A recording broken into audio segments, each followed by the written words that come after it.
Thank you all for coming. It's my pleasure to welcome you here to the Peace in the Age of Big Data event, the second in our series that we're co-sponsoring between the Harris School and Rotary. And welcome to 1871. I've never been here before, and it's way cooler than I am looking around. It's home to all sorts of entrepreneurial activity and the kind of innovation that we pride ourselves in the policy world in at Harris, and also the home of our new evening master's program, which is a great opportunity to draw in people who are working in the city of Chicago and the greater environment to make a difference now, and now to acquire the tools that we hope to be able to offer to make an even bigger difference going forward. So this is a really suiting venue for this event. And this event represents a shared commitment between the Harris School and Rotary International to really advance an agenda of conflict resolution and peace. And this is an opportunity for you to hear from some leading scholars at Harris and elsewhere about the approaches they're taking to draw in big data and innovative approaches to gathering evidence to really improve our approaches to resolving conflict around the world. There's a data revolution now in all sorts of realms of public policy, and I think it's surprising to many that data revolution is touching how we're thinking about these issues of global conflict. But thanks to new tools that are available to people and innovative approaches to gathering new information, we can bring the kind of evidence-based approach to conflict resolution that we see having such enormous advantage in other realms of public policy as well. There is a lot of data power and analytical innovation to be harnessed, and these are clearly the crucial issues of the day to apply those tools to. So this is a very exciting opportunity. This is brought in part by our Pearson Institute for the Study and Resolution of Global Conflict, which has made it possible for us to bring rising scholars to Harris and to bring them to you. This is an outstanding program for the evening. We've got again, super cool things happening, which I assure you, everywhere I go, someone is in fact documenting it with innovative visuals. I like to think I walk around that way, but of course I don't. So thanks to the organizers for doing this. And thank you to our Rotary International partners for making this possible. This is a partnership that we are just thrilled to have the opportunity to embark on, because the work that Rotary is doing is so pivotal around the globe. It's a wonderful organization to partner with. And with that, it's also my great pleasure to welcome John Huco, who's the General Secretary of Rotary International and the Rotary Foundation. I had the opportunity to visit up in Evanston a couple of weeks ago to their headquarters, where there's a diverse staff of 800 plus at that headquarters and around the world. And I recommend it highly to you all. This space is cool, but that space has an amazing history documented of the work that Rotary does, and how it started here in Chicago, and some artifacts that I thought were really inspiring. So I hope everybody gets a chance to visit there. But John Huco, of course, has a storied history before coming to Rotary, having been a vice president at the Millennium Challenge Corporation, which is a government agency tasked with bringing aid to the world's poorest countries. He worked in the Ukraine on one of the initial drafts of the Ukrainian post-Soviet constitution, which is obviously a landmark in his career. And he's been a public policy scholar at the Woodrow Wilson Institute and an adjunct professor of law at Georgetown University. But don't worry, we don't hold that against you. That's okay. And a visiting scholar at Carnegie Endowment for International Peace. He's a member of the Council of Foreign Relations, so he's going to have a lot to contribute to the events today. So please join me in welcoming him to the stage. Good evening, everyone. Yeah, thank you, Dean Baker, for that very kind introduction. And again, I'd like to welcome all of you to come visit us at our world headquarters, Rotary World Headquarters up in Evanston. We do have a great facility, a lot of interesting things too, interesting things to see. Well, it's my pleasure to be here on behalf of Rotary International at this second event in the Pathways to Peace series, which we're doing in partnership with the University of Chicago's Harris Public Policy School. Now, put very simply, the scope of this series can be boiled down to, in my opinion, two fundamental questions. What is the state of peace today, and what can we do about it? Now, if we try to answer that first question, what is the state of peace today? At first, it may seem as if the situation is a little bit bleak. In the last decade, the number of deaths from conflict and terrorism has increased. And the economic impact of violence on the global economy in 2016, for example, was estimated to be $14.3 trillion, which is the equivalent of 12.6% of the world GDP. As the Harris School's Pearson Institute tells us in poignant terms, if you look out the window now to view the night sky here in Chicago, the number of stars visible to the naked eye is less than 10% of the daily 34,000 refugees, asylum seekers, and internally displaced people fleeing violent conflicts today. We see a world torn by deepening income inequality, increasing severe weather events, and rising geostrategic competition. As the fruits of globalization and rapid technological advances have not reached everyone, we experience the impact of profound social instability and discontent. And despite this, I believe that there is great cause for optimism. Why? Because the reality is that in many ways, the world really is healthier, more prosperous, and more peaceful than at any time in human history. Overall, deadly political conflict has been gradually declining. And we've made tremendous progress against extreme poverty, which once accounted for 4 out of every 5 people on Earth, and today accounts for just 1 in 5. So which narrative will define the 21st century? Increasing conflict or peacefulness? And so to answer this question, we must examine the possibilities and pitfalls of the big data revolution. In the process, we may have to lose some methodologies which no longer serve their purpose. As the authors of a book on the meaning of big data put it, reaching for a random sample in the age of big data is like clutching at a horsewhip in the era of the motor car. And so this is why our partnerships with the very best in the field of translating data into social impact, such as Harris Public Policy and the Institute for Economics and Peace, are so important. Because if we can make strategic decisions based on the insights of leading experts, then civil society leaders such as Rotary can make the most effective interventions to build a more peaceful world and to add weight to the optimistic narrative of global progress. When a scholar at Harris tells us how shocks to economic stability may impact the decisions of insurgents and civilians, we can better prepare our responses to help communities on the ground. Similarly, our approach to peace building can be guided by new research led by the Institute for Economics and Peace, which tells us what are the concrete drivers of peace that we can quantify. What are those drivers of peace that we can quantify, from low levels of corruption to high levels of human capital?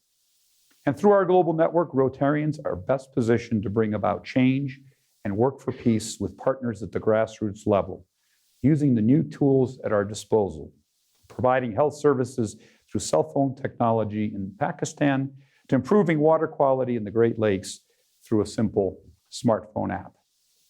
And through our Peace Centers program, we develop leaders who become catalysts for peace and conflict resolution. We are able to locate the very best students from every continent and offer them a rigorous and practical education in peace building. In fact, more than 1,152 alumni are now working in over 100 countries. Graduates of the program are working with Syrian and Yazidi refugees targeted by ISIS. They're fighting disease in the Congo, or they're kickstarting new conflict resolution initiatives. And tonight you'll hear from one of our Peace Fellows, Derran Moss, who's currently a Humanitarian Affairs Officer at the United Nations. Now, it won't be easy to evolve our strategies to address today's challenges using the resources of the big data revolution, but it certainly will be necessary. And so without any further ado, we look forward to hearing from our esteemed speakers about the prospects ahead. And again, to thank the Harris School for the opportunity to work together. Thank you very much. Hi, good evening. My name is Michelle Breslauer, and I direct the Americas program for the Institute for Economics and Peace. So I'm based out in New York, but the Institute itself actually is based in Sydney, Australia. So I'm your global representative tonight. And we're here also because we're thrilled to have established a strategic partnership with Rotary International quite recently to try to take the frameworks around positive peace, around the drivers of peace, to 1.2 million Rotarians around the world, and to have them have a better understanding of how to think about peace proactively and in a tangible way. And what IEP does as an organization is that we're a research organization really focused on how do we quantify peace, how do we use those metrics to understand what drives peaceful societies, not just how to understand the absence of violence or the absence of conflict, and how do we understand the economic benefits that reductions in violence can bring to the global economy. So I'm thrilled to be here tonight to moderate the session, to talk more about big data and its both challenges and opportunities.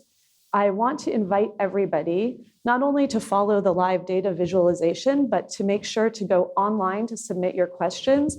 So if you look at this screen now, you'll see how you can do that. So I will be tasked with moderating those questions from an iPad, which makes me feel also cooler than I usually do. So please do submit and interact with us through your phones. And we'll start with a short video on what IEP does, and then we'll head into our keynote presentations. Thanks. Peace. If you can't measure it, how can you understand it? How do you know whether your actions are helping or hindering you in achieving your goals? You don't if you can't measure it. Without measures of peace, how can you analyze it to understand what creates peace? That's why the Global Peace Index was developed.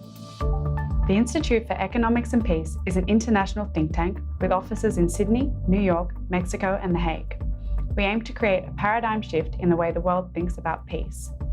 We use data-driven research to show that peace is a positive, tangible, and achievable measure of human well-being. We do this by developing global and national indices, calculating the economic cost of violence, and understanding positive peace. Our research is used by governments, academic institutions, think tanks, and non-governmental organisations such as the United Nations, the OECD, the Commonwealth Secretariat, and the World Bank. The Institute was recently ranked in the top 15 most impactful think tanks in the world. The Global Peace Index provides a holistic measurement of peace. It now ranks 163 countries, covering 99.6% of the world's population, and has done so for 10 years. It allows an assessment of peace on a continuum. Countries can have high levels of peace, moderate levels of peace, and low levels of peace. In order to measure negative peace, the foundation of the Global Peace Index, and also to measure positive peace, which, with its 8 pillars, provides the ideal environment for human potential to flourish, IEP uses over 10,000 datasets with millions of data points gathered from across the world. Big data has allowed us to shift the paradigm from a focus on causation to correlation. For example, IEP's positive peace research discovered that countries that are high in levels of positive peace enjoy a 2% higher GDP growth rate. IEP also discovered that 91% of all civil resistance campaigns that were violent have been waged in countries with low levels of positive peace. Using a statistical analysis of over 4,000 datasets, IEP has developed a conceptual framework known as the Pillars of Positive Peace. These pillars outline a system of 8 factors that work together to build positive peace and provide a roadmap to overcome adversity and conflict in order to build lasting peace.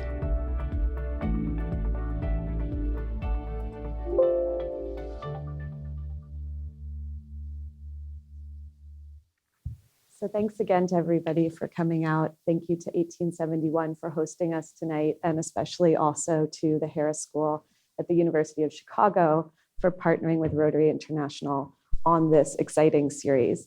We're going to start with 2 presentations tonight. We're joined first by Austin Wright, who is Assistant Professor of Public Policy at the Harris School. And he's also running a new policy lab there at Harris. And that policy lab is focused on trying to analyze innovative microdata to better understand conflict. And he'll be presenting first on how big data can help us track political violence in real time. He'll be followed then by Derran Moss-Dalmau, who's a Rotary Peace Fellow, as we learned earlier, and also a Humanitarian Affairs Officer at the United Nations. At the United Nations, they've also recently opened a Center for Humanitarian Data in The Hague. So Derran's going to present also on the challenges and opportunities that big data can provide and bring to the humanitarian field. So we'll start with Austin. Thank you. So thank you all for coming out. For the brief moment that there was the slide deck up there, what you saw is actually a satellite image taken from a day ago of downtown Kabul. And so one of the things that you might notice if we were able to zoom in very, very closely into what is known as sort of the hub of downtown Kabul is, as some of you might have heard a few days ago, there was a very large-scale suicide bombing that took place on Chicken Street. Hundreds of individuals were killed, and many more were injured during this particular attack. What I want to say is that most of my work is on counterinsurgency, and a lot of that work is on two places in particular, Colombia and Afghanistan. And so a lot of what I'm going to be talking about today is the promises of big data, particularly in places like Afghanistan, where we can take advantage of the fact that the military agencies that were involved in operations there were very methodical in the collection of information about combat activity. And what that creates is a very unique opportunity for us to think about the use of incredibly precise, both geolocated and temporal data. So to give you a sense of some of the sort of potentials of big data, particularly applied to the study of human conflict and war, is that we have a unique opportunity to think about the scales at which these events take place. We can now study them in unparalleled detail. Things that we couldn't observe before, we can now observe in sort of high resolution. Another thing that this creates opportunities for is thinking about patterns in behavior that couldn't be studied before, and maybe perhaps couldn't be theorized before, because we never thought that we would be able to observe them in the real world. Another feature of a lot of this big data, in particular the types of data that we'll be talking about tonight, is that it's what I call stackable, which means that you can take all of this incredibly detailed information and you can actually merge it with similarly very high resolution images from satellites in particular, as well as other types of data. And the last thing, and this, of course, I work at the Harris School, and a lot of the work that we do is not just in an academic setting, but it's really to think about what are the real world implications of the research that we do? How can we identify actionable pieces of information from the work that we do? And of course, we'll talk about some of those projects here today. So in particular, what we'll be talking about for most of the conversation with respect to my presentation is what is called the Significant Activities Database, or otherwise known as SIGACS. So back in 2010, a relatively small subset of this previously highly classified data set was released to the public by WikiLeaks.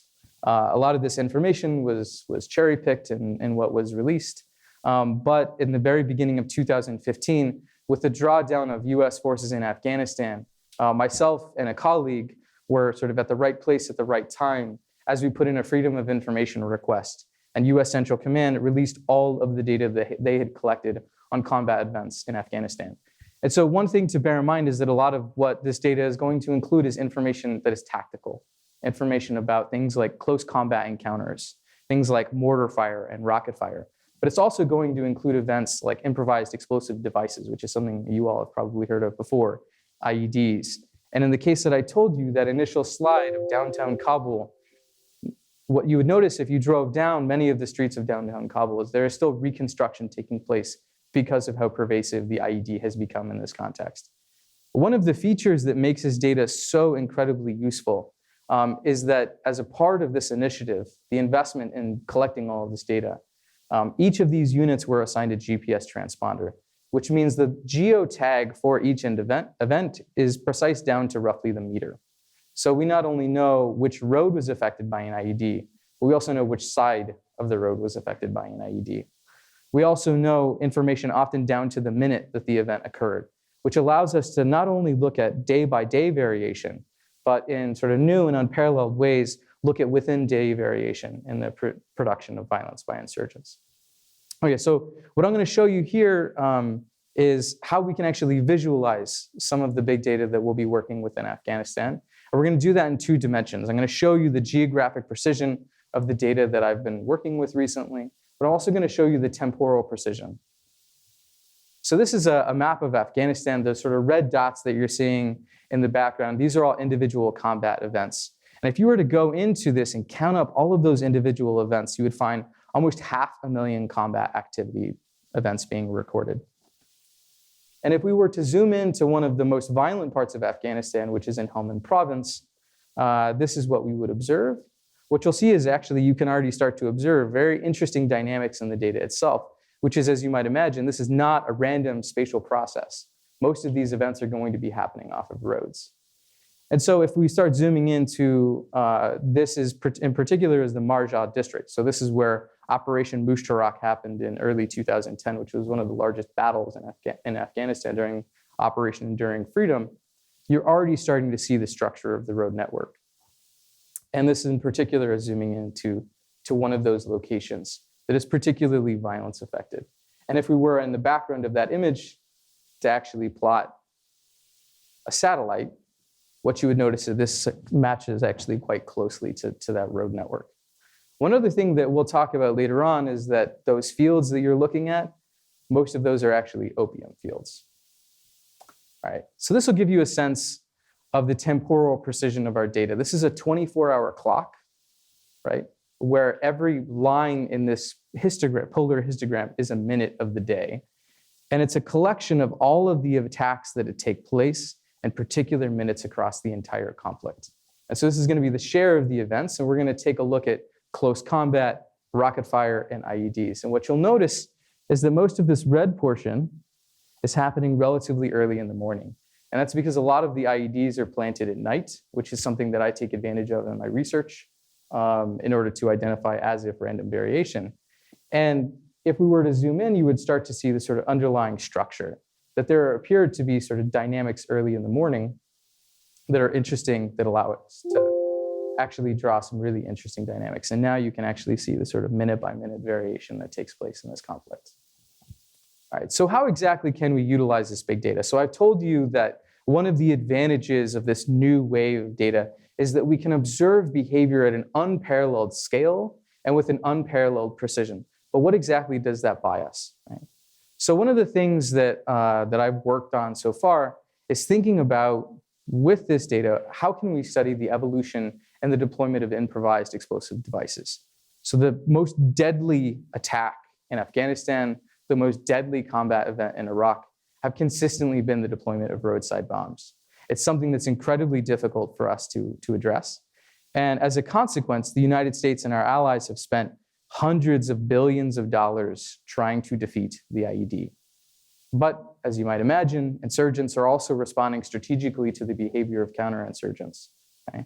So to give you a sense of how much of this works, what is behind that surveil is supposed to be one of the sort of aerial drones that we use in Afghanistan, where there are several of these over Kabul.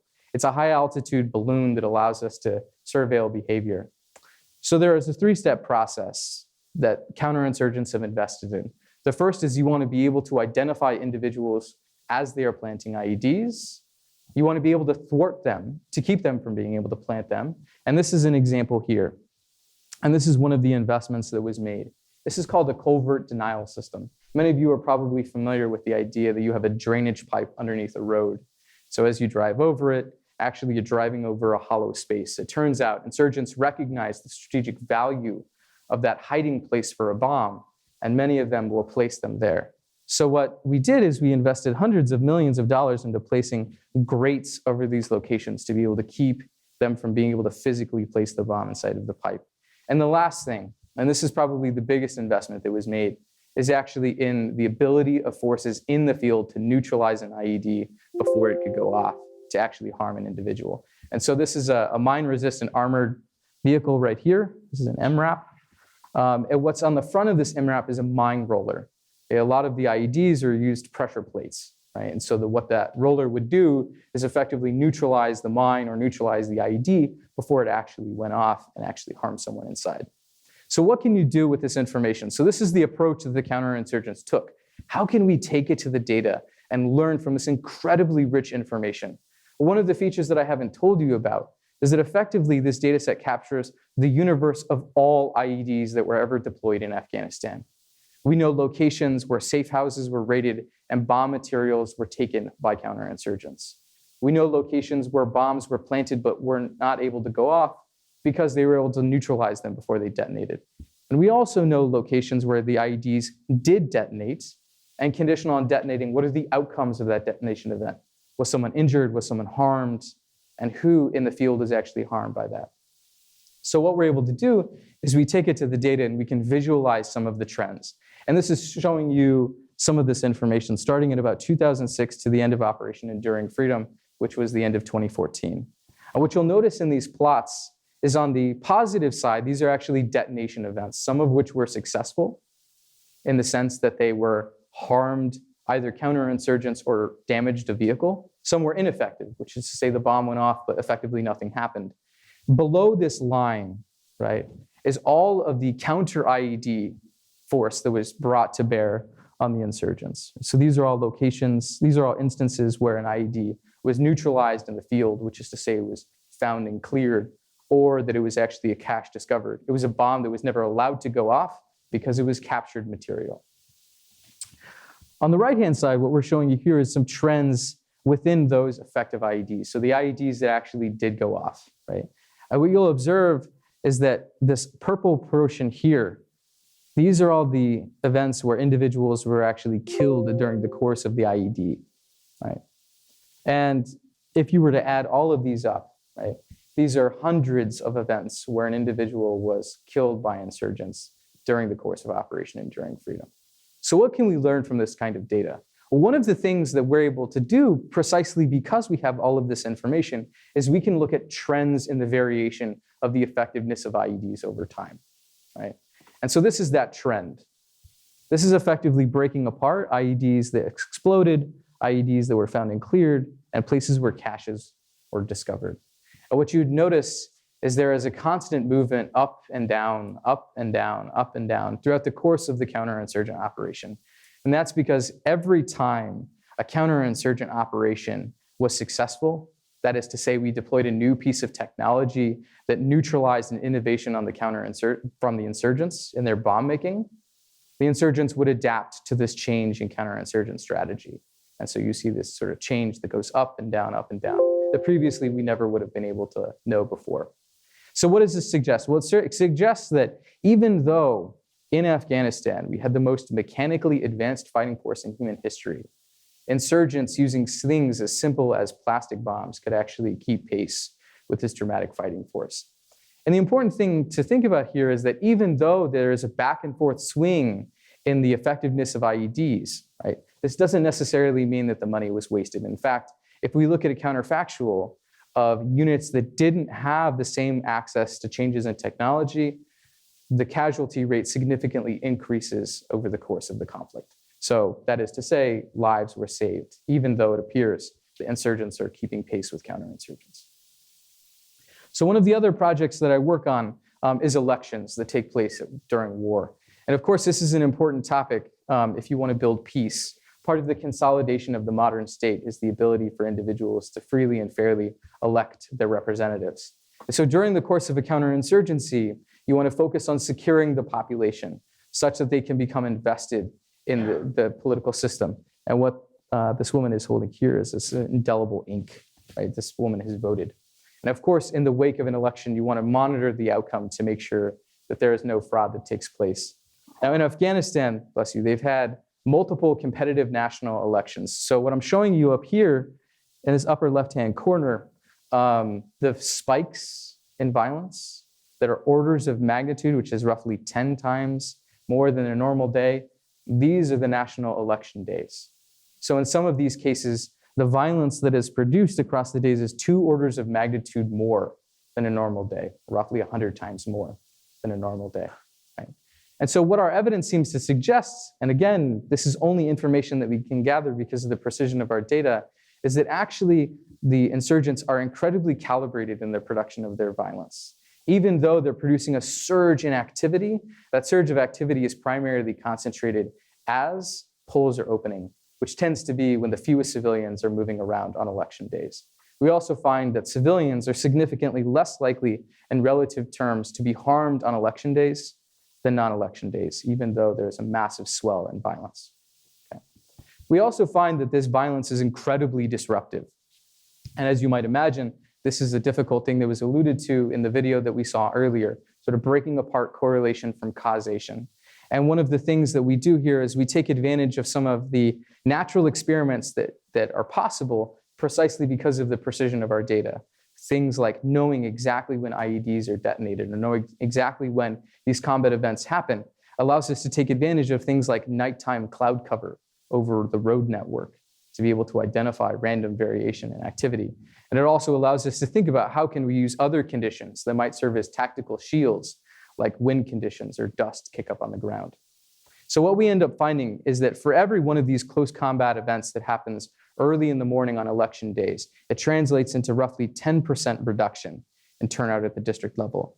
And in the case of the road level, it turns out to thousands of fewer ballots cast.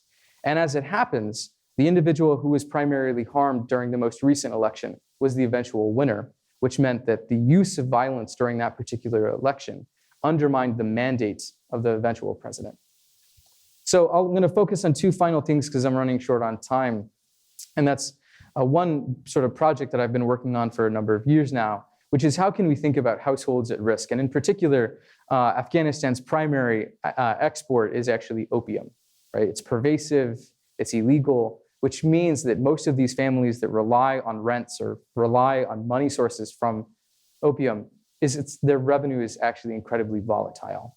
And so one of the projects that leverages not only the precision of our data, but also that stackable nature of the data is that we can link individual events within this massive data set of combat activity with very particular field level observations of both opium production, and using some algorithms, we can actually use satellite imagery to detect rapidly moving diseases in the crop fields so that we can identify households that are particularly vulnerable and quantify the relationship between that vulnerability and their willingness to work with the rebels or to work with the government. And the last thing that I want to focus on that kind of gets to the core mission of today's conversation is thinking about how, after studying all of the nature of violence in this particularly violent context, can we think about reconstruction as a means of establishing peace?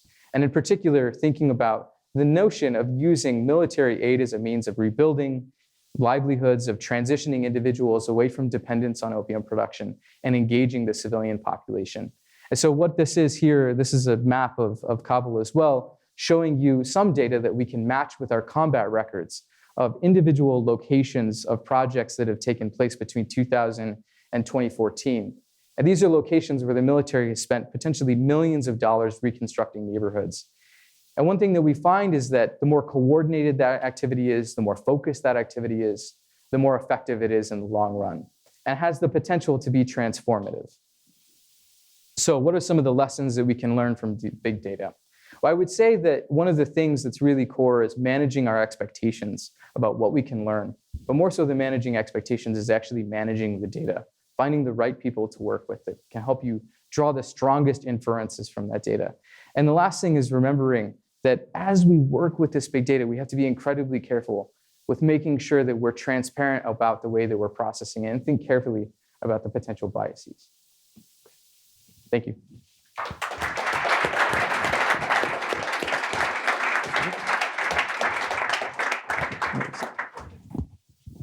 Thank you, Austin. Thank you all. Thank you, Austin. Thanks to the moderator. I hope our timekeeper will be generous with her time. Sorry, that sounded very threatening, and I'm going to keep you here for a while. Look, by way of very brief introduction, I graduated from law school in '98 from University of North Carolina in 2004. Along the way, I've worked in courts, in counterterrorism, and in anti-corruption. I was a teacher for 4 years. I worked in Afghanistan for 2 years, and I was arrested in the Ukraine once. In all that time, I've learned that kids are honest, devious, and hilarious, that I can't grow convincing sideburns, and that the Ukrainian police have no sense of humor about their hats. As John said, I was also had the great fortune and honor to be a Rotary World Peace Fellow in the very inaugural class. That was an extraordinary honor, and it was a wonderful program. I was at the University of North Carolina. It was a particularly barren period for the North Carolina Tar Heels, but I found out that the further I move away from North Carolina, the better they do, and that probably proves that correlation isn't causation, but it's Duke UNC, so why take the risk? That's not me. There we go. Two quick provisos or caveats. I do work for the United Nations. I am here tonight representing myself rather than the United Nations. So with usual caveat that all views, tweets, etc. are my own and not of the UN. Secondly, I am not a quantitative big data guy. Please don't ask me questions about how big data is made and where it comes from. I'm going to try and talk about how we try and apply big data to some of the challenges in the humanitarian field. I will be flicking those technical questions to my esteemed colleague, Austin. And finally, I realised that my shoes don't match my belt, but I didn't realise that we'd have a see-through lectern. So I thought this would be newsreader style. All right.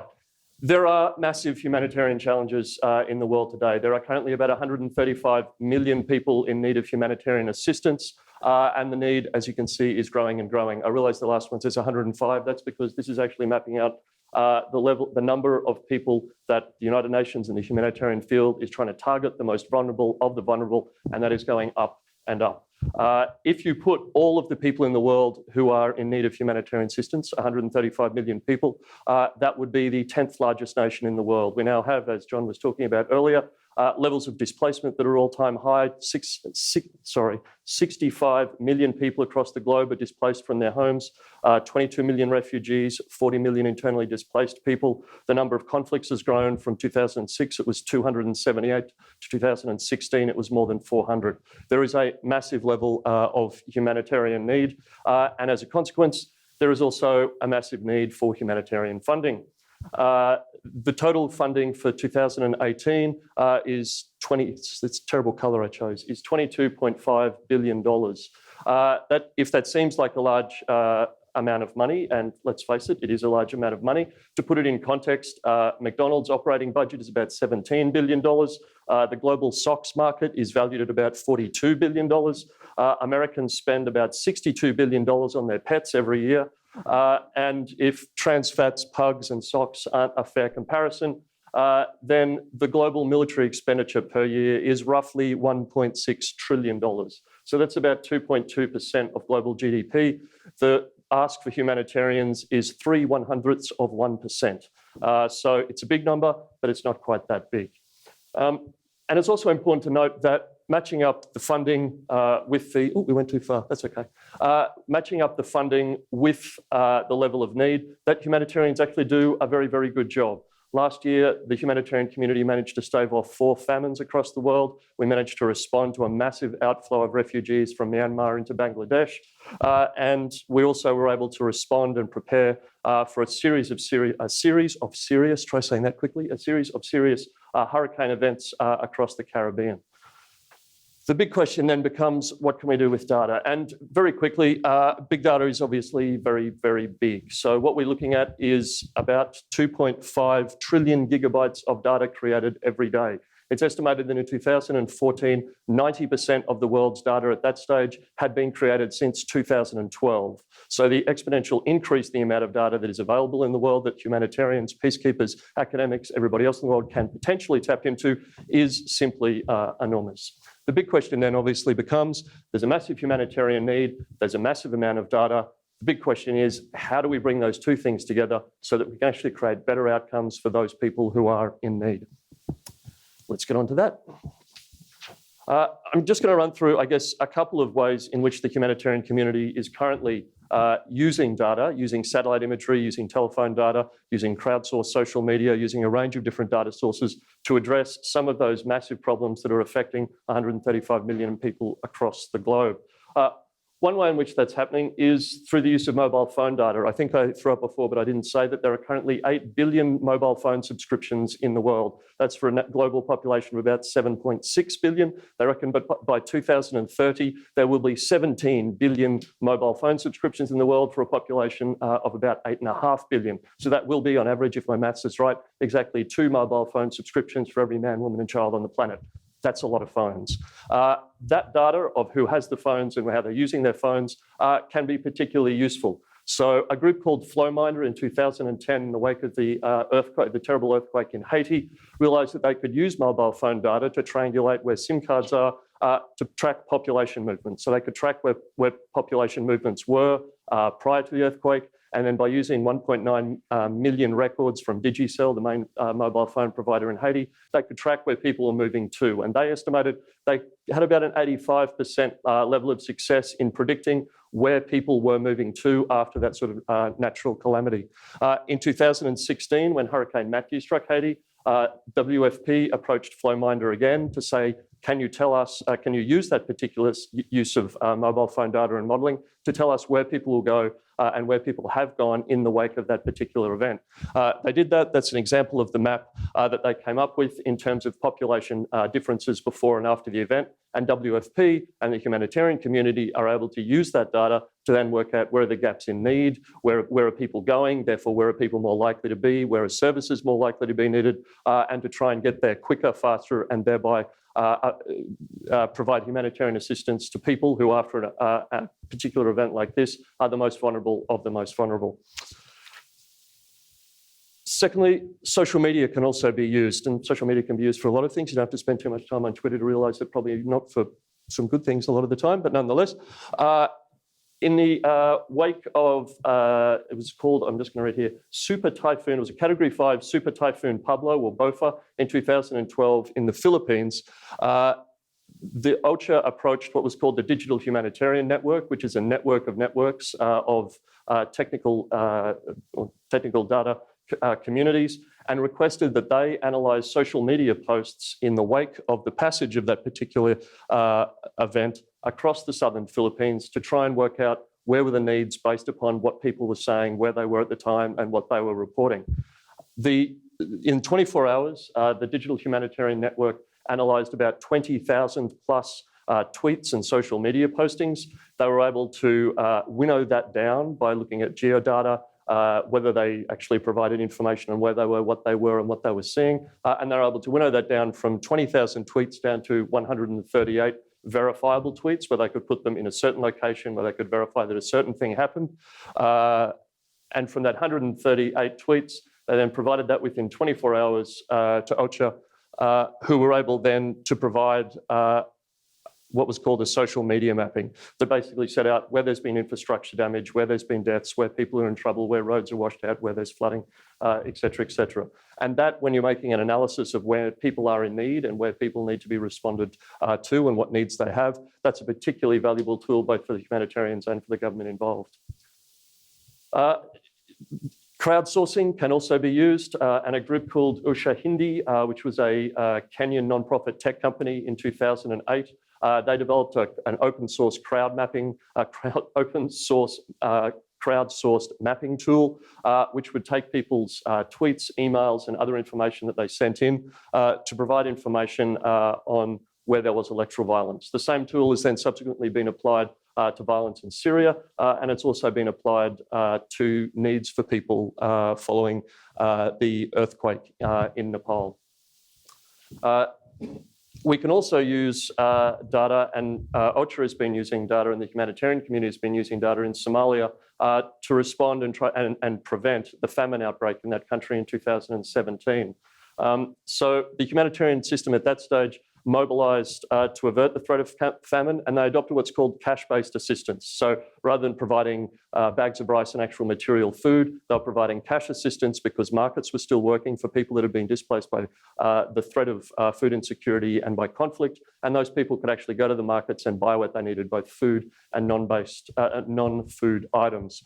That data was able to be mapped across a range of different data sets and was able to provide the humanitarian community with a particularly useful mapping of where is cash being used, what is it being used on, and where are the gaps in the resources that are available, so that the response could be more focused to what needed to be done.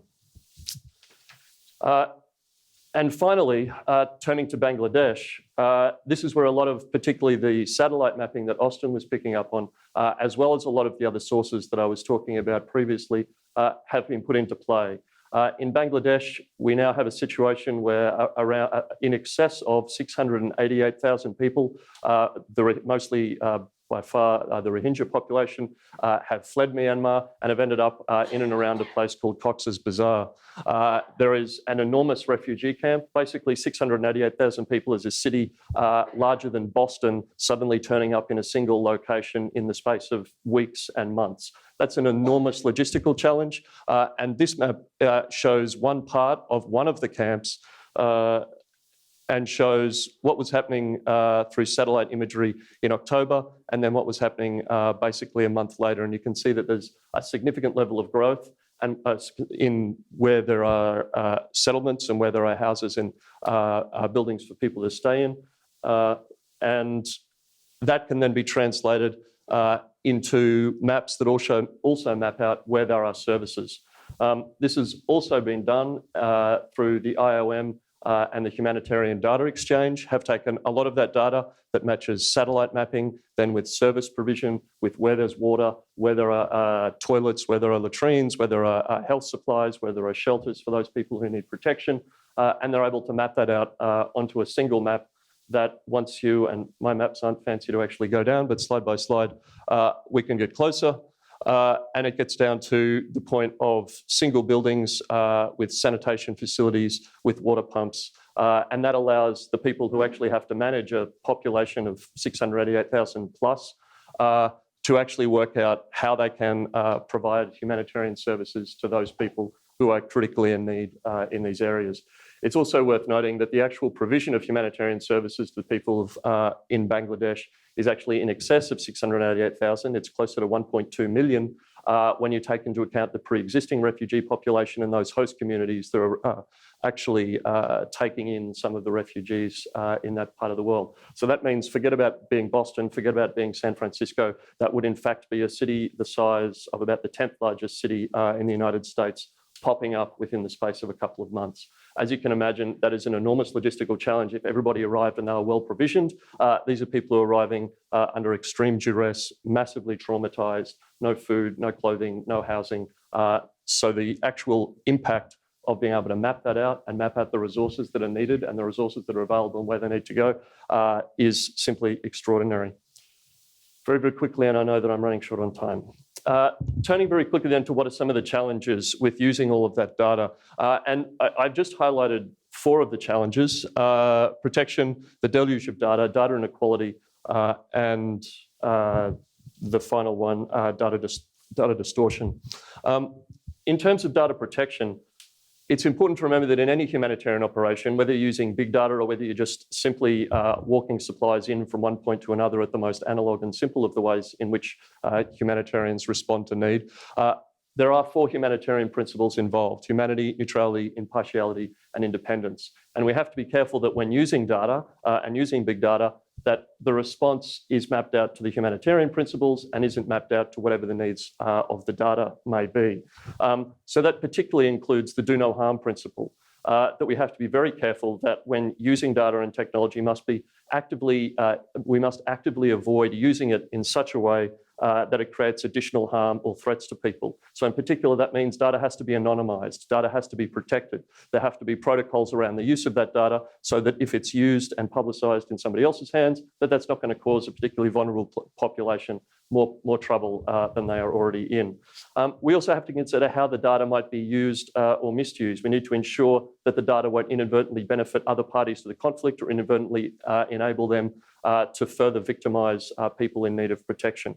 And finally, we have to understand that a lot of the data that humanitarians use, particularly things like mobile phone data, is being held by other companies. It's being held by private institutions. And we have to remember that we need to ensure that we remain impartial, that we remain independent. And we have to be, it's not to say we can't use it and not to say we shouldn't use it, but we have to manage those relationships outside of the humanitarian sphere. Finally, the data deluge, and I'll only cover this very quickly. There is a lot of data out there. There is an enormous amount of material, and the challenge really is finding out what is the material that we can use and how we can use it most effectively. The answer in this is not that we should use more data. The challenge isn't saying we've got a lot of data, let's use it, let's apply it to a particular problem. We also have to understand that visualizing something in a map is different to analyzing something, is different to actually developing a cohesive, practical response to a problem. That simply developing a map is not good enough. We have to remember how we use that map and how we develop practical solutions from that map. And finally, we have to be careful with bias inherent in a lot of data. We have to remember the old programming adage that garbage in, garbage out. If what we insert, particularly in things like crowdsourced data, hasn't been validated, hasn't been verified, then the end results we get at the end of the day that would then arguably be pushing humanitarian action where we want it to go could potentially be problematic. So we need to manage that particular relationship. We also have to remember that not all data is equal, that there is a gender gap, in fact, in data, that the current technology gender gap is increasing from 11% in 2006 to 12% in 2017. That means that the number of men and women who have access, in this particular case, to the internet, there's a 12% difference between the two. And we have to remember that there is that level of inequality, that in the most developed parts of the world, that actually explodes out to 31%.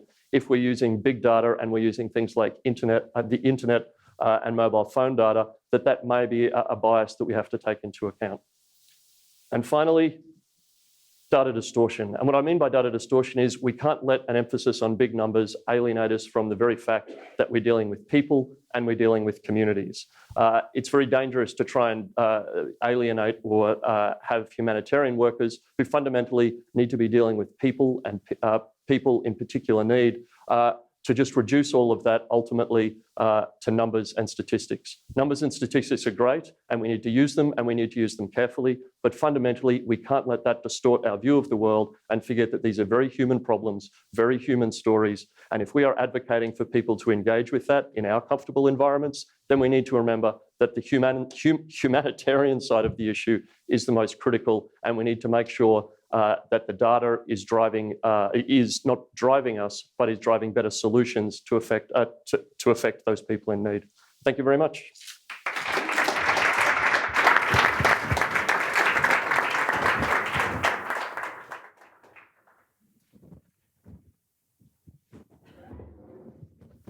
So, thanks, Derran and Austin. And now we're situated in such a wonderful interview format. We're getting questions in from the audience. So I'll move to those pretty quickly so that everybody really has a chance to participate. But I wanted to give you a broad question to comment on first. And that's the tension that I think that exists between the type of big data that we're looking at through your presentations that are informative in terms of crisis interventions or in terms of humanitarian aid, and all these data points that give us a lot of information about individuals or individual preferences, but that don't speak to larger societal change. And so this is, I think, a tension for the conversation that we're having. If we're talking about our global drive towards either conflict or peace, then we do need to be thinking about societal change. And despite the fact that we've had this massive increase in data over the last few decades, we're not learning those lessons about what is driving conflict or what is driving peace. And so I wonder if you have, from your experiences, either through your research or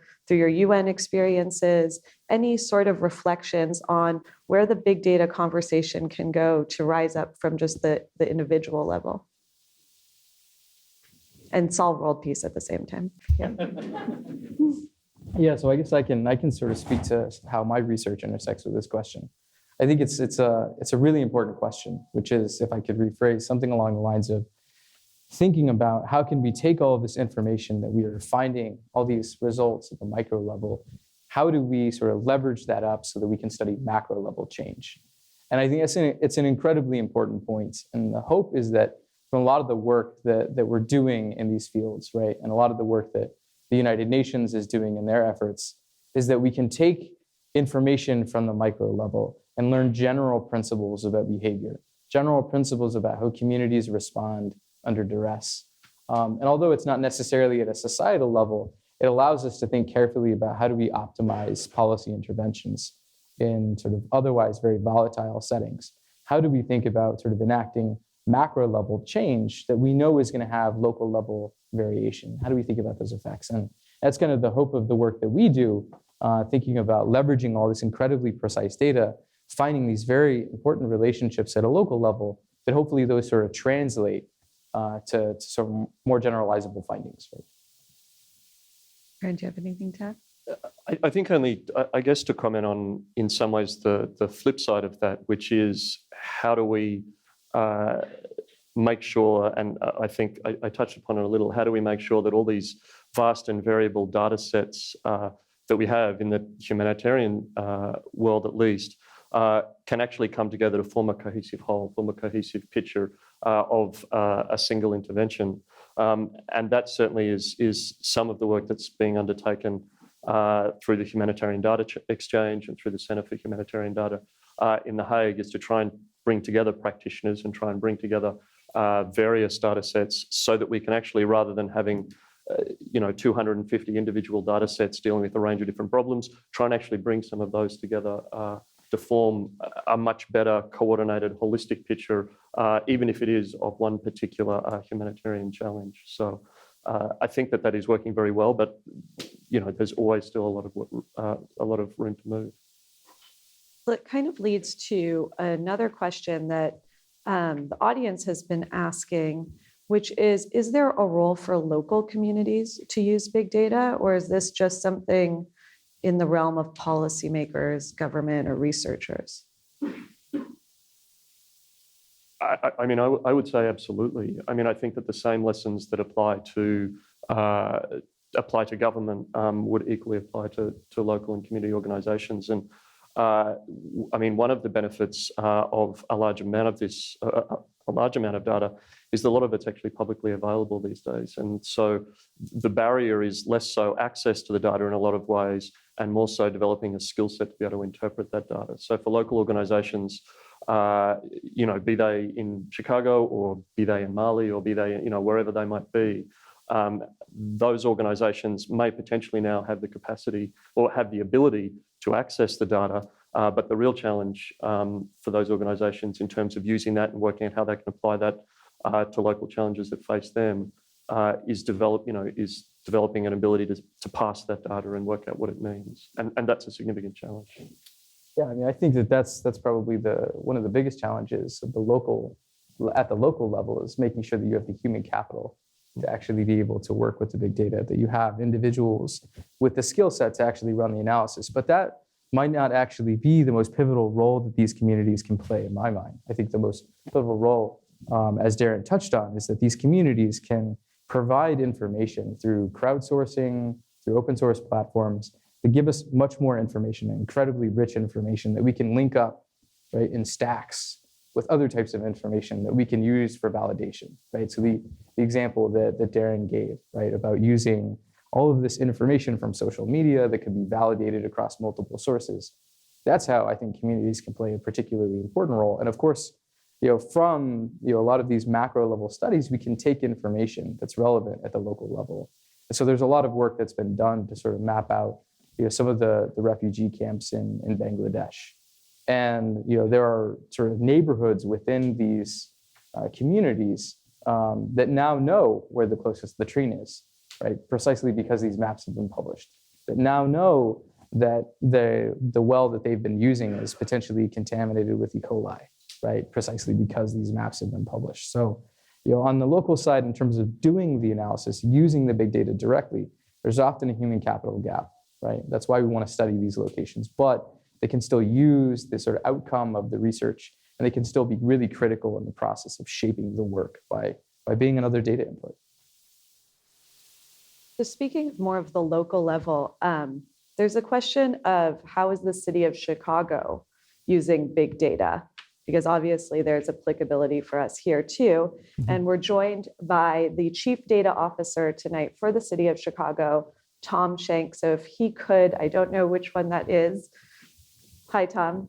Did you want to answer that question? Sure, absolutely. And feel free to come up here too if you'd like.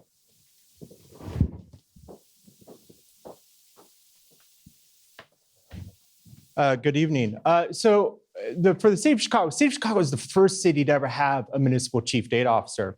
And that sets us in a good precedent. And one of the first things that the City of Chicago did was making that data publicly accessible. And I think that's an important point that belies underneath to enable research for others is to make it public accessible. And for us, it's on our data portal, data.cityofchicago.org. As good Harris students, I'm sure you've been there multiple times today alone.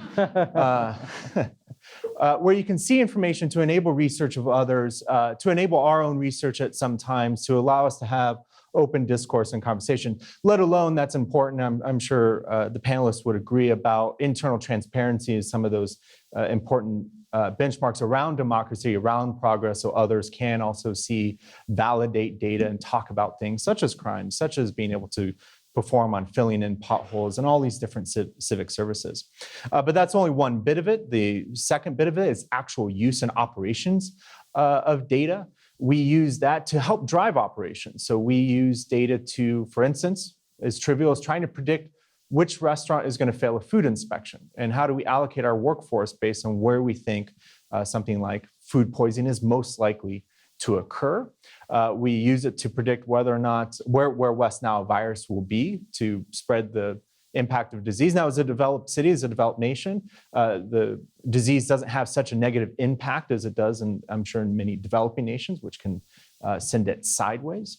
We predict when we think E. coli levels are going to be high in Lake Michigan. And in a project that we've been working on and soon we'll be rolling out and announcing is which kids do we think are going to have elevated blood lead levels, and how can we intervene for somebody less than 1 year old to do the inspections, to do the rehabilitation to homes, which impact can be between 10 and 40 IQ points off somebody over the course of their life if they have elevated lead levels. So these are important things, and we're trying to use data more and more. There's a lot more work that we can do, usually around the area of predictive analytics, to drive operations, to drive efficiencies, to improve the quality of life for Chicagoans, and also make that data available to enable research that you'll do here and researchers around the world hopefully does as well. Okay. Thanks, Tom.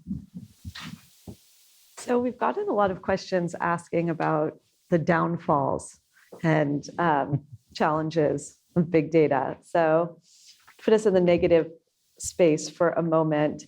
There's a question particularly around Afghanistan, since you've both spent time there.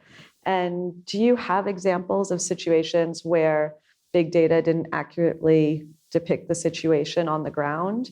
Another question is, in Afghanistan, how do you decide which data to collect? And have insurgents ever used big data for their own purposes? So if any of those questions spark an example, please share. Yeah, so on a daily basis, we run into problems with the data in Afghanistan. So one of the sort of policy labs that we're running this quarter at the Harris School is looking at the impact of development aid spending in Afghanistan. And so this is data that was shared with us through various sources, through NATO, and was purported to be the sort of collection of all of the aid spending that could have possibly happened in Afghanistan. It totals up in actual spending to be more than $33 billion. The problem is that, being a bureaucratic data set, it's going to include a lot of projects that didn't end up going off. So it's going to include a lot of planned projects. And it turns out this is an incredibly difficult thing to sift through. Which of these projects were planned but didn't actually get executed? Which of these projects were planned and executed to completion? How much money was actually spent? What was the actual duration of the project? There's all sorts of details that data sets of this type can be missing. And so you have to be incredibly careful. And so the data that I showed earlier is actually not from the data set that we've been working with. This comes from military records. And so for all sorts of reasons, one being that it's not civilian, this is incredibly reliable data. But the types of data that we're working through, and that's part of the process of the policy lab, which includes a lot of students from the MSCAP program that are interested in analyzing the data and thinking carefully about how can we decompose some of these biases. It's something that we deal with on a daily basis now that we're actually running through the project. I could talk all the live long day about Afghanistan, but none of my work there had to do with big data. I was working as a political affairs officer, but I do know that in terms of the use of technology, and to come to the last part of your question about the insurgency using big data, and I don't know, but if they are not, I would imagine they soon would be. I mean, the Taliban and particularly ISIS are both very technically proficient and very tech savvy, even if the execution of some of their operations may be relatively, non-technical, relatively analog, but the way in which they go about recruitment, the way in which they go about engagement with the wider world is particularly tech savvy, and as a consequence, it would not be out of the realms of possibility to be thinking that why wouldn't they be crunching the same numbers that everybody else is trying to, if that can give them an edge for whatever their particular purpose may be. That's pure speculation on my part, but it doesn't seem out of the realms of possibility. So, and I can't say that, some of the data that we talked about today, I made a reference to a leak that happened in 2010. And of course, at the time, WikiLeaks claimed that they had gone through all of the data, had cleaned all of the data to make sure that it didn't reveal the locations of informants that are working with the government. And of course,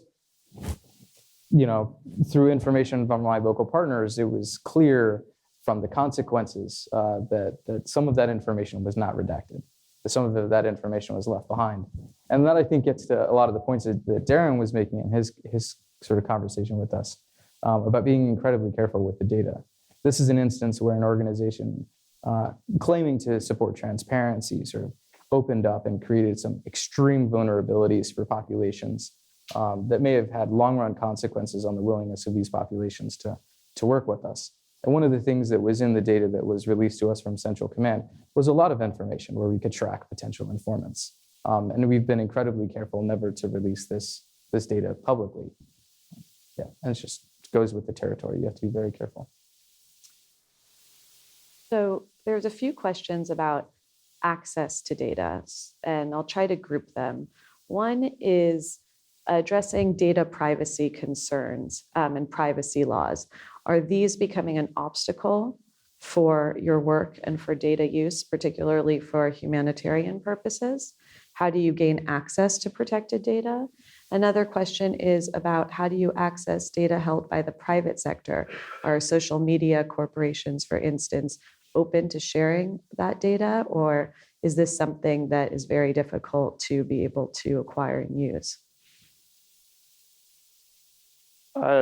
In terms of protections, I mean, I wouldn't say that the protections around data use are an obstacle. I think that they are just simply a part of actually using that data. To think of them as an obstacle, I think would be to suggest that that's not something we should do and that's stopping us from doing our work. I mean, I think that it's critical that using data, and the Digicel example from Haiti is one where it was 1.9 million anonymized phone records. So we have to be particularly careful, particularly around anonymity when using mobile phone data, largely because there's actually no purpose to knowing who, for a humanitarian, there's actually no purpose to knowing who an individual is in that circumstance. We simply need to know where individuals may be going in that particular example. So I wouldn't say it's an obstacle. It is, however, vital to be consistent with humanitarian principles that we do anonymize data, that we do develop sufficient data protections. And that is certainly one of the key roles and key discussions that's going on in the Center for Humanitarian Data at the moment is around building in sufficient protections, building in sufficient protocols around the data that they're using. The second part of the question, sorry, just remind me of the second part of the question. Working with the private sector and how open, particularly social media corporations might be to allowing use of their data. I can't comment specifically on how open individual corporations may be. I do know that Facebook, I think, is coming on as a partner with the Center for Humanitarian Data. I can't comment on what that would mean in terms of access to data that they may hold, but they are coming on board as a partner organisation as part of that sort of centre that brings together data practitioners and technicians, and obviously as an organisation that holds a large array of data. That's a good thing. I mean, Facebook has done, even simple things like the Am I Safe, that people can flag themselves after a natural disaster, saying that they're safe. I wouldn't talk about that as particularly a partnership, but those linkages between the private sector and the humanitarian world for mine are particularly important. The private sector does control a large amount of data. They control a large significant body of funds. So drawing the linkages between those and working out how we can work together is vital for us going forwards. Yeah, so most of my work doesn't actually involve social media, but I do know that a lot of these companies are generally open. Much of this data is for sale, and often it's the case that they're willing to share under particular conditions some of the information with academics, conditional on them not working on commercial projects. I do have one project that involves several students at Harris that looks at the Safe Passages program here in Chicago. And one of the ways that we're able to estimate the impact of this Safe Passages program is by studying trends in housing price data, which is only possible because Zillow essentially opened up their vaults and allowed us to gain access to millions of data points on these trends. And I will say one other thing, which is much of my work now is of course still not here in the United States, but it relies increasingly on remotely sensed data. And some of this is free, right? A lot of the work that's being done by say Human Rights Watch in the NGO space relies on open access data provided by the United States through the various NASA programs or the European Space Agency programs. And these are useful, right? But they're made much, much more useful when you compare it with private data. And so one of the companies that's on the first slide here for my talk was Planet Labs. And so they're actually a partner for one of our policy labs at Harris this year. It's a private company based out of the Bay Area that's provided us with essentially unlimited access to their satellite imagery. And as you might imagine, if you think social media data is expensive, very, very high resolution satellite imagery is incredibly expensive. And they've been open and sort of honest with us about wanting us to use these methods to answer difficult questions. So can you, either of you, give a specific example of a policy or intervention shift with better outcomes that came from the application of big data? You can choose one. Yeah, so I will say the one thing that came out of the early collection of the SIGAX data, which is much of the data I showed you for Afghanistan. The first big studies came out of Iraq, mostly because that conflict ended much earlier than the conflict in Afghanistan continues today. But one of the big studies that came out of that was really linking some of these military aid programs, figuring out whether or not it is in fact the case that we can do things like buy hearts and minds through reconstruction.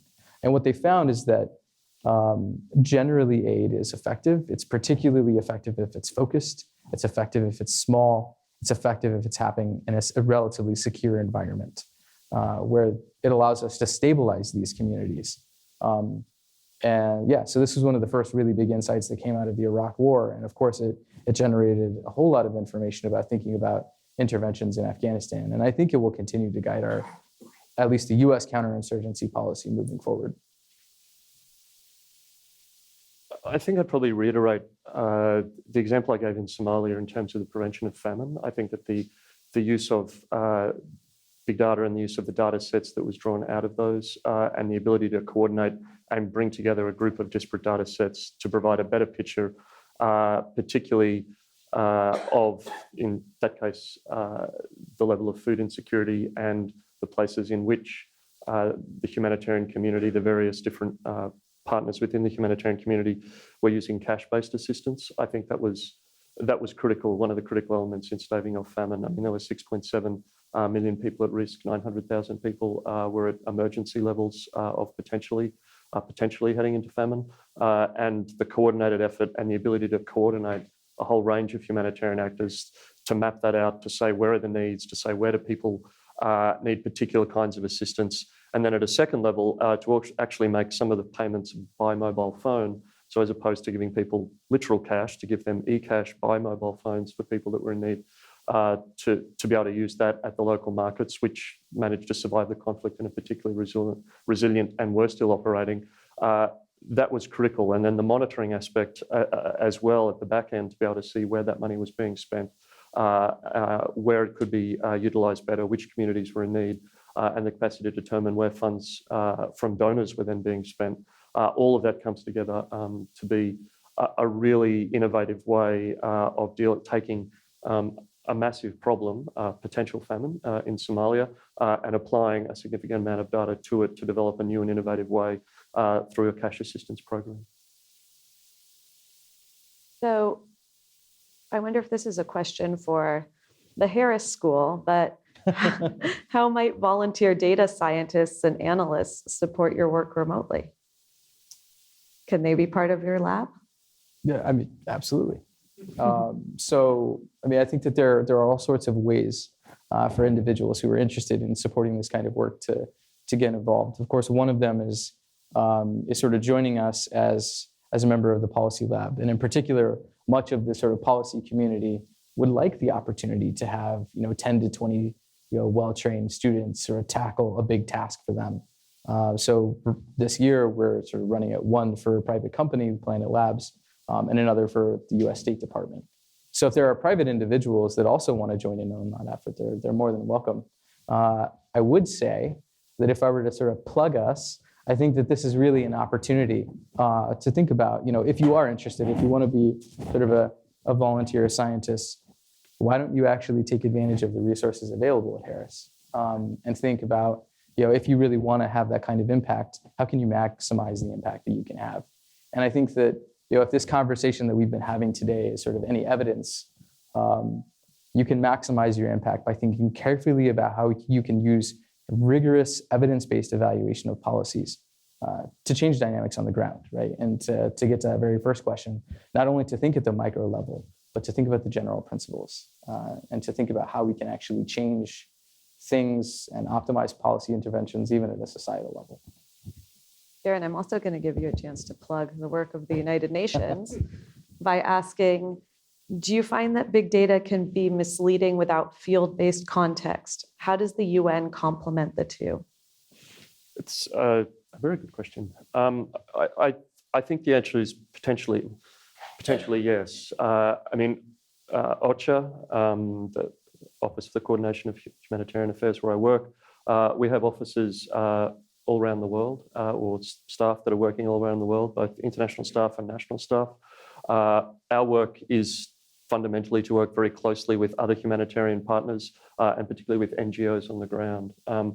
So data is great in the coordination level of things, but fundamentally being able to ground truth that with the people who are actually working with these communities, being able to ground truth that with the great NGOs and the others who are actually implementing and taking the assistance where it needs to go is absolutely critical.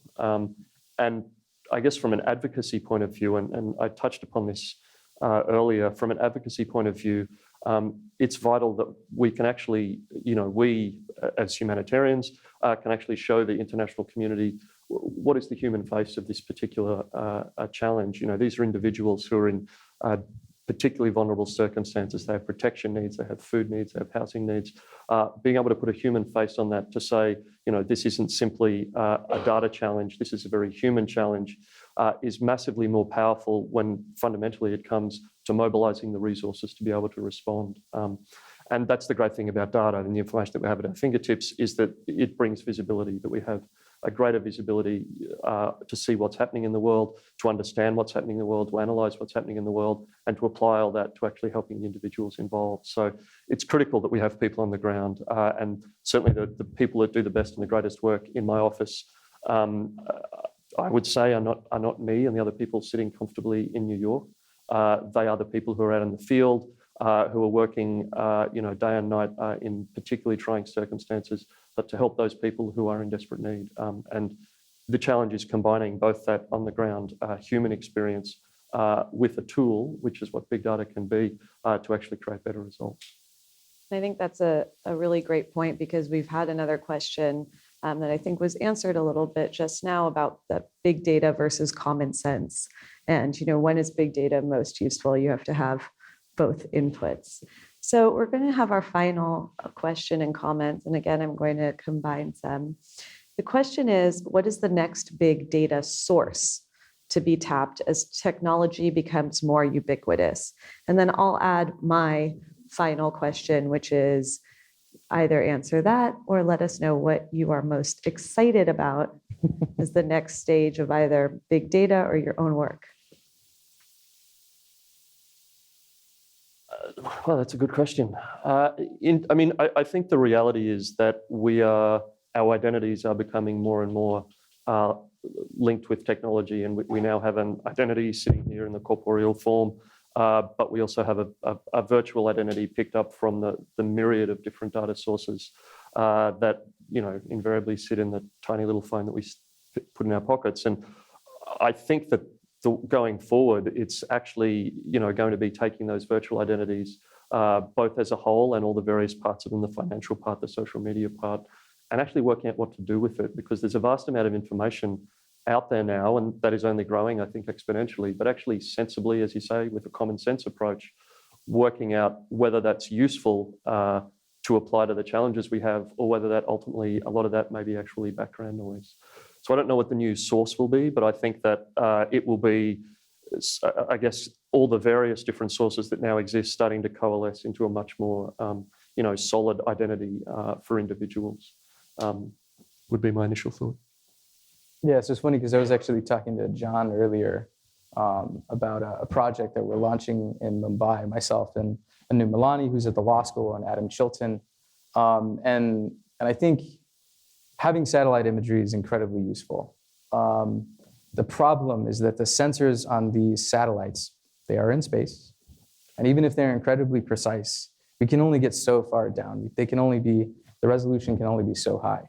And so if we want to really study communities with an extreme level of precision, what we need to be able to do is implement what are called drone-based surveys. And so we're launching a drone-based survey next month, where what we're tracking is a whole bunch of features of a particular slum. So it just happens that within this slum, some of the homes are legally recognized by the municipal government and some are not. And this is an important question. It's at the sort of the core of economics, is whether or not people are much more willing to invest in their property if their legal right to that property is recognized. And one of the things that we're able to do, because these drones can take, the best satellites can take roughly 1 meter resolution images. With the drone, we can take 3 to 5 centimeter resolution images.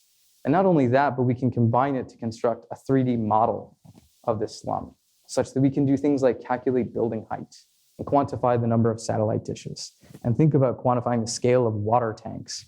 And we can observe things like above ground sewage and the sort of cable network and access to electricity.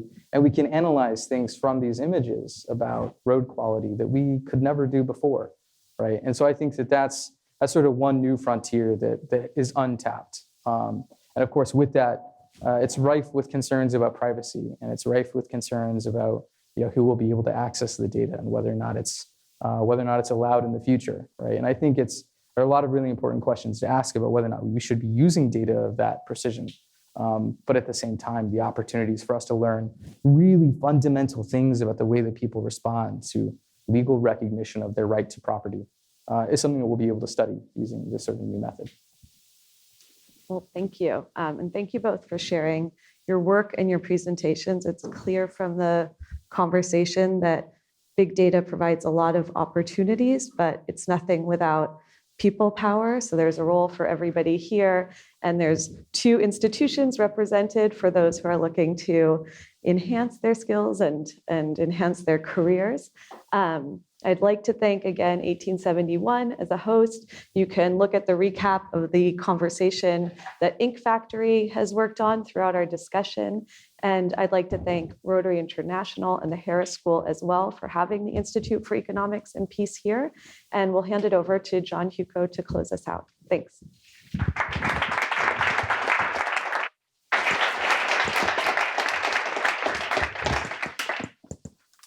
Yeah, again, let me just thank again our distinguished panel. Thank you very much for just two outstanding presentations.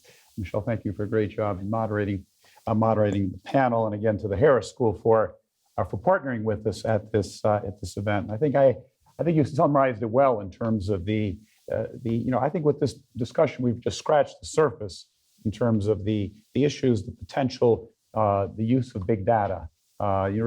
City of Chicago is using it in ways that sort of one would not have thought possible just a few years ago. And I think law enforcement, medicine, on and on in terms of the fields and the areas in which big data can play a huge role. So I very much hope that you all enjoyed this evening's event and found it very informative.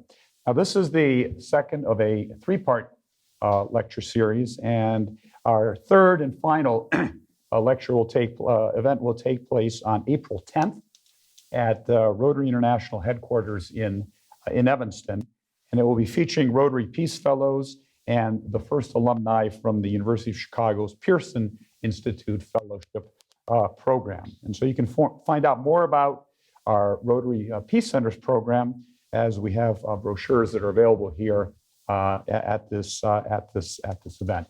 So again, we look forward to seeing you at our third and final event on April 10th. And again, I hope very much enjoyed this evening's event and wish you all the best. Thank you.